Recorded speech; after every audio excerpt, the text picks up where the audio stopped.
to apply it a little bit to Bob, all right, and his new acquisition, all right? So, just for you ladies, I thought you'd meet Bob.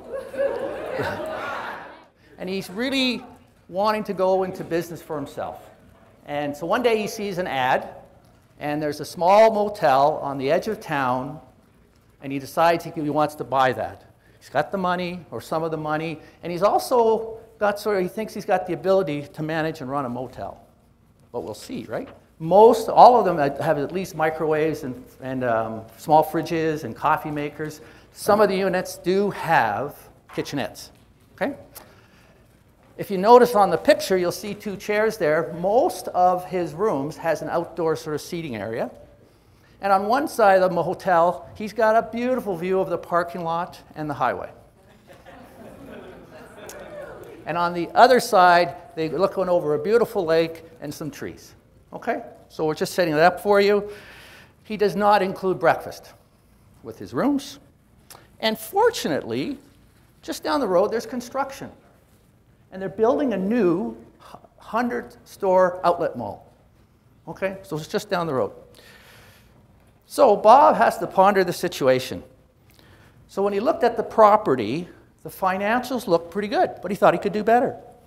The rates being charged were the same for all the rooms at any day of the year. All right?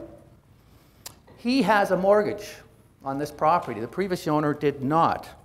Most of the stays are people who are driving by the highway. They typically stay one night. He does have some repeat business. All right? They're singles, they're couples, they're families of all shapes and sizes. And typically they're on the way to somewhere else. So this is not the destination. He gets some repeat, and as I said, there's construction right now, and he's got some of that business as well.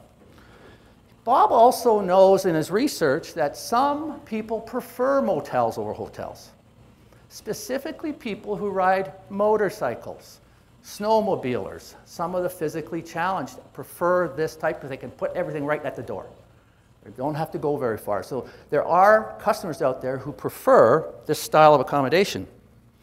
And currently, Bob's Motel, in this scenario, he's one of the few places to stay. There are other B&Bs, but he's probably the only place to stay. One of the things Bob does have, he has a big sign out by the highway. This is just for fun, right? But he has no website. He doesn't have a booking system. He has an ad in the local yellow pages. Bob has a listing with the local destination marketing organization and has a listing on their website. He's also explored several of the review sites and has found that they're mostly good reviews and that the value scores for his motels rate pretty good, right? There's not a lot of really negatives. He rates pretty good. But he's got some pricing problems that he inherited it, right? So the previous owner was quick to discount if there was objections at the desk. To get people to stop, he would put that price on the sign. He had single rates and he had double rates. What's that about is that typically in the industry, you only ever have a double occupancy rate, right? So if you're one person in a room or 2 people in a room, it typically is the same rate, okay? You remember the Starbucks thing that Marty was talking about? That's what that is. It's shifting the pricing into a different area, right? And of course, given the future of the outdoor mall, there will now make this location a destination. We agree? Okay, perfect. So Bob decides, and he knows he has to improve the situation, so he must add some value, and he has to be customer focused. His product was good, but was it good enough to look at doing something with pricing? Should he add breakfast? Would that allow him to change his whole sort of retail structure, if you will? There are now, as we said, shoppers traveling to the area. What are their needs? And how is he going to address those needs in his new motel? So basically, Bob needs to learn about what? Market-driven pricing and focusing his business to the consumers or the customers that he wants to get. And fortunately for Bob, he came to this conference. I want you to read these statements. And it talks about dynamic pricing or market-driven pricing. And I want you to think about what happens at Calgary Stampede. Sorry? The prices jump. The prices change, right? Marty talked about this earlier. You know darn well that if you need to book a last-minute flight, you're going to pay a lot more than maybe the person who planned 3 to 4 months out. A little trick to that airline thing is fly Tuesday, Wednesday, Thursday, and Saturday. Okay? The airlines look at the load factors on their planes about 3 months out. And when they look at that, they look at what sort of occupancy is occupying the different flights, thinking that I've got 5 flights from Calgary to Saskatoon. They fly at different times, but this one's got more people. This one has less people. What do you think they do about the one that has less people? Sorry? Seat sale, right? So here's the ticket. Try to think of going 3 months out, and this somewhat applies to hotels, but think about 3 months out. And so the airline sits down Monday, they go through all that stuff, and then they post it. Well, it shows up at 3 o'clock p.m. Tuesday. The best time to shop for an airline deal is? Tuesday night. Yeah, Tuesday at 3 p.m., all right? Because the other thing that's really happened here is the internet. Here, I'll get out of your way. The internet has totally made rates transparent. You can check them all the time. You can check them 24/7, right? And people do. People actually sit there and look at these things, right? Demand varies with time. So if the capacity is limited, so we just talked about supply, maybe the best way to manage varying demand is by changing prices. Okay? Often we can use this process if we put a price out in the future like the airlines that are less.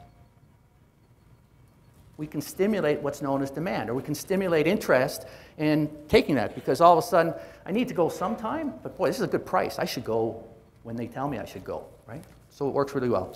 Anyways, dynamic pricing, so what is it? You want to set the right price for the right customer, for the right product at the right time. Very simplistic, we know that.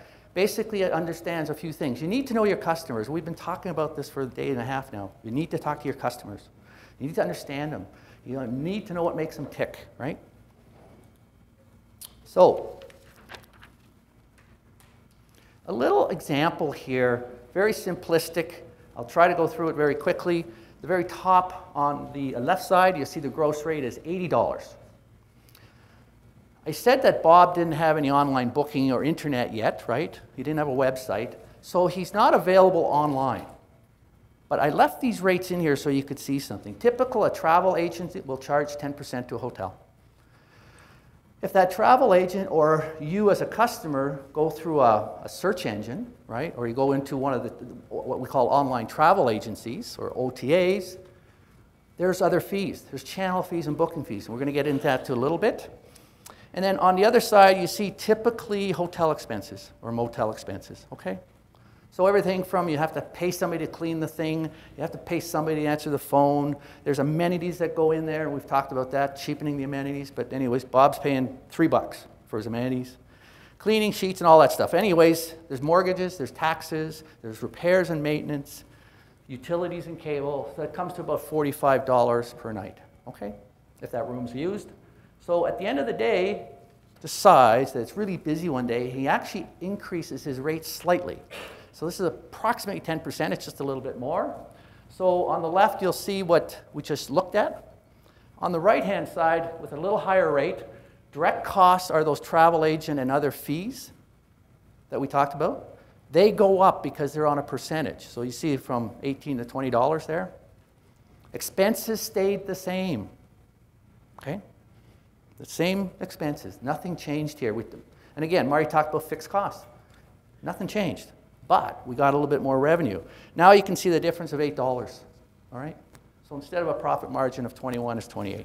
And he makes 8 more bucks. That's right, yeah, as things go by. Very simple then. If the night goes by, you've lost the money, right? Okay? Secondly, booking in advance typically gets you a better rate. Okay? So rate equals what we call demand, the demand that people have for your room. Think of Calgary Stampede. The demand of people who want hotel rooms really goes up for those days, don't